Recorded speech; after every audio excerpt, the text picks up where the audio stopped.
लौथोखिबा total shutdown जेसीगा करीगुंबा हिरम अमतदा मरी लेनजदी असी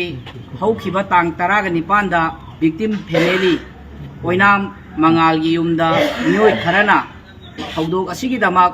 हंगबा लाकलंबगी तंजादा जेसीगी मियोयसिंग कौरक्तुना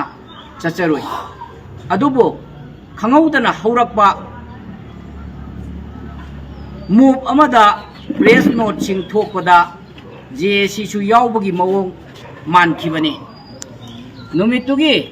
लौथोखिबा टोटल शटडाउन जेसीगा करीगुंबा हिरम अमतदा मरी लेनजदी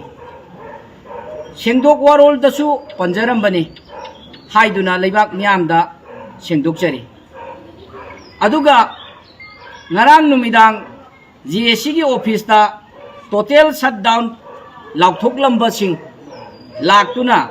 ngasi pung amada total shutdown gi maramda mifam phamnaba haibirami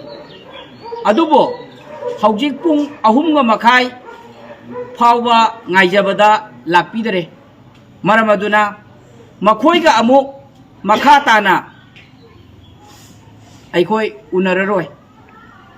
मसीगी दमक GSC की माइकैदगी मीडिया की थोंदा अमुका ना अपील तौजरी लोइना लोइना ना GSC का गवर्नमेंट का सानरिबा वाफमसिंग मियामदा थमजरी अहानबदा चार्टर ऑफ डिमांड नंबर 1 की मतुंगिना मणिपुर की चिंगनाबा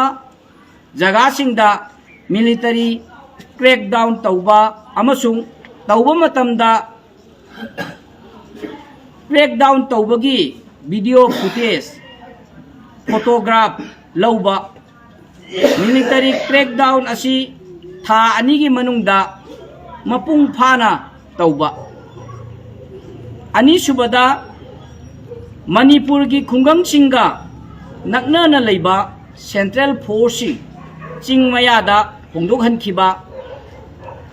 मथौ तौहनबा अमदी सेंट्रल फोर्स ना लेरंबा तंपाकी खुंगंगसिंग स्टेट फोर्स ना नाअनबा मसी था अनी की मनुंगदा थबक ओइना पांगथोकपा मसीगा लोइना लोइना ना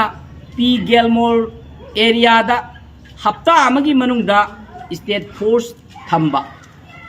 अदुगा अहुम सुबदा मोइरांग सब डिवीजन की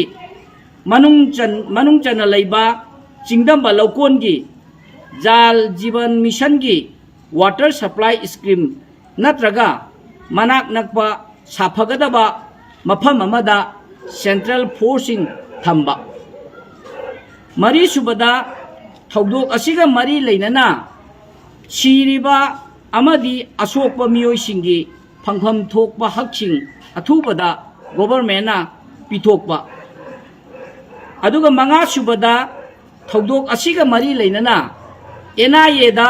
सिनखिबगी ऑर्डर कॉपी GSC दा पीबा यानखिबा वाफमसिंग अथुबा मतमदा थबक ओइना ओंथोक्तुना प्रजा मयामदा उटपा तरेत सुबदा लैखिद्रबसिंगी हकचांग मोक्तगी लौबा अमसुंग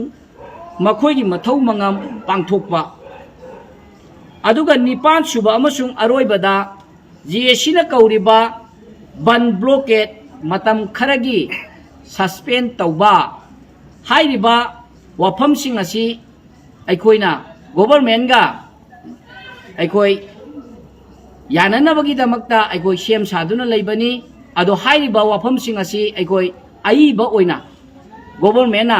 GSC दा सिनाद्रि फाउबा अखोइ मसिगी खोंजंगसिंग अखोइ अदुम मखा ताना चथजगनी अदुगा लोइना लोइना ना अखोइ की विक्टिम ओइरिबा गी मरक्तगी अखोइ यानखिदना ngasi फाउबा लेरिबा असि अखोइ की मंगा सुबदा